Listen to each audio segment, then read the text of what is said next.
What is an IP address and how it helps to communicate between devices? देखो, IP stands for Internet Protocol and IP uses to identify you in an international network.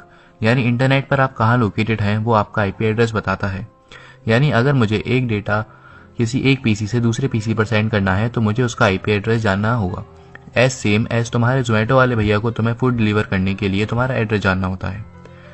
अब तुम्हें तुम्हारा IP address assign करता है तुम्हारा internet service provider, यानी तुम्हारी SIM card and WiFi companies जैसे Airtel, GSM and Jio fibres. अब तुम्हारा IP एड्रेस भी तुम्हारे ISP के साथ चेंज होता है। Either you change your wifi network या अगर किसी दूसरे ISP इंफ्रास्ट्रक्चर की रेंज में आ जाओ। यहाँ तुम देख सकते हो कि मेरे PC ने ये दो अलग अलग IP एड्रेस शो करे हैं जब मैंने नेटवर्क स्विच करा from wifi to mobile hotspot. And now you know how your IP address works. What is an IP address and how it helps to communicate between devices?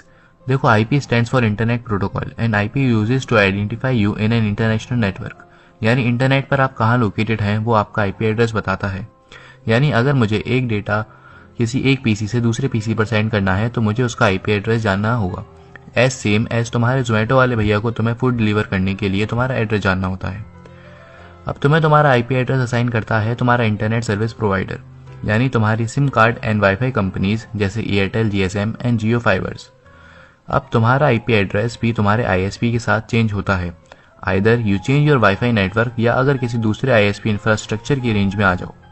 यहाँ तुम देख सकते हो कि मेरे PC ने ये दो अलग अलग IP एड्रेस शो करे हैं जब मैंने नेटवर्क स्विच करा from wifi to mobile hotspot. And now you know how your IP address works.